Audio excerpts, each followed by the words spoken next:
Weight loss জার্নির আজকে 81 days. তো আজকে আমার অপছন্দের খাবারটা দিয়ে আমি আজকে নাস্তা করব। তো অপছন্দের খাবারটা আমি কীভাবে পছন্দের করে নিয়েছি সেটাই আজকে সবার সাথে শেয়ার করব। হ্যালো, আসসালামু আলাইকুম সবাইকে। সবাই কেমন আছেন অবশ্যই জানাবেন। আমি আলহামদুলিল্লাহ ভালো আছি। তো আমার ওয়েট লস জার্নিতে এই খাবারটা আমার সবচেয়ে অপছন্দের খাবার, কিন্তু আজকে আমার খেয়ে খুবই ভালো লাগলো, সেজন্য ভাবলাম যে ভিডিওটা আপনাদের সাথে শেয়ার করি, সেজন্য শেয়ার করা। তো আজকে আমি ডিম ভাজি করব। ডিম ভাজি মানে ওটস দিয়ে ডিম ভাজি যেটাকে বলে। তো সেটার সাথে আমি কিছু ভেজিটেবলস মিক্সড করব। তো সেক্ষেত্রে আমি ওটস নিয়েছি এখানে 3 চামচ, কারণ ওটসও কিন্তু আপনি বেশি খেতে পারবেন না, বেশি খেলে আবার উল্টা মোটা হয়ে যেতে পারেন। তো সেক্ষেত্রে আমি 3 চামচ ওটস নিয়েছি, এখানে টমেটো কুচি নিয়েছি, তারপরে গাজর কুচি নিয়েছি, বরবটি কুচি নিয়েছি, ধনিয়া পাতা, কাঁচামরিচ, একটুখানি পেঁয়াজ কুচি করে নিয়েছি। কারণ আপনি যত বেশি সবজি দিবেন আপনার পেটও ভরবে, প্লাস দেখতেও মনে হবে যে অনেক খাবার মনে হবে। তো সেক্ষেত্রে আমি কিন্তু অনেক ধরনের সবজি অ্যাড করেছি, আরও চাইলে আপনি আরও অন্য ধরনের সবজিও অ্যাড করা যায়।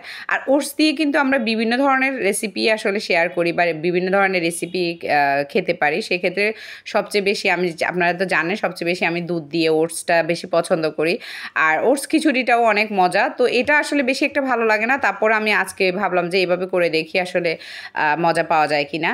তো আমি এরপরে 2টো ডিম দিয়েছি, কারণ একটা ডিম দিলে দেখা যায় যে অনেক সময় ডিমটা উল্টানোটা অনেক কঠিন হয়ে যায়, আর একদম হালকা তেলে আসলে এটা ভাজি করতে হবে।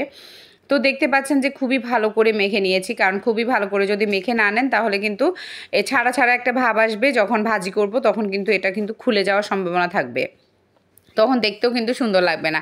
তো আমার প্ল্যানিংটা প্রথমে ছিল যে আমি ছোট ছোট পাকোড়ার মতো করব, ওভাবে করে আসলে নাস্তাটা করব। কিন্তু যখন পাকোড়া দিচ্ছিলাম তখন আবার মনে হচ্ছিল যে হয়তোবা অনেক সময় লেগে যেতে পারে। তো সেক্ষেত্রে আমি আসলে ডিম ভাজির মতো করেই আসলে দিয়ে দিয়েছি। তো প্রথমে ভেবেছিলাম যে এটা আসলে উল্টানো যাবে না, হয়তোবা ঝামেলা হবে, কারণ হালকা একটু সরিষার তেল দিয়েছি, বেশি দেইনি, একদমই হালকা, না দিলেই নয় সেরকম টাইপেরই দিয়েছি। তো দেখতে পাচ্ছেন যে একদম আমরা ডিম ভাজি সচরাচর ভাত খাওয়ার জন্য ডিম ভাজি যেটা করি সেরকম করে করতেছি আমি। তো সেজন্য আমি দেখতে পাচ্ছেন যে হাত দিয়ে সুন্দর করে একদমই পাতলা করে দিচ্ছি, কারণ না হলে কিন্তু এটা না হওয়ার সম্ভাবনাটা বেশি থাকবে। তো সেক্ষেত্রে আমি প্রায় 5 মিনিটের মতো এটা আসলে রেখেছি। ডিম ভাজি করতে যেরকম সময় লাগে ঠিক সেরকম সময়ই লাগবে এখানে।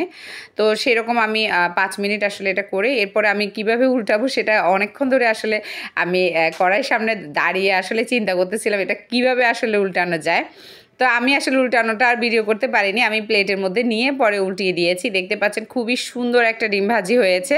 এরপরে আমি ছুরি দিয়ে সুন্দর করে এটাকে কেটে নিয়েছি, 4টা ভাগ হয়েছে। আর এটা কিন্তু দেখতেও মনে হচ্ছে যে অনেক খাবার, আসলে 2টো ডিম আর একটুখানি সবজি দিয়েই মনে হচ্ছে যে অনেক খাবার, একদম প্লেট ভর্তি খাবার, দেখেও শান্তি মনে হবে, আপনার মনে হবে যে আপনি ডায়েট কন্ট্রোল করছেন না, এটাই ভরপুর খাবার।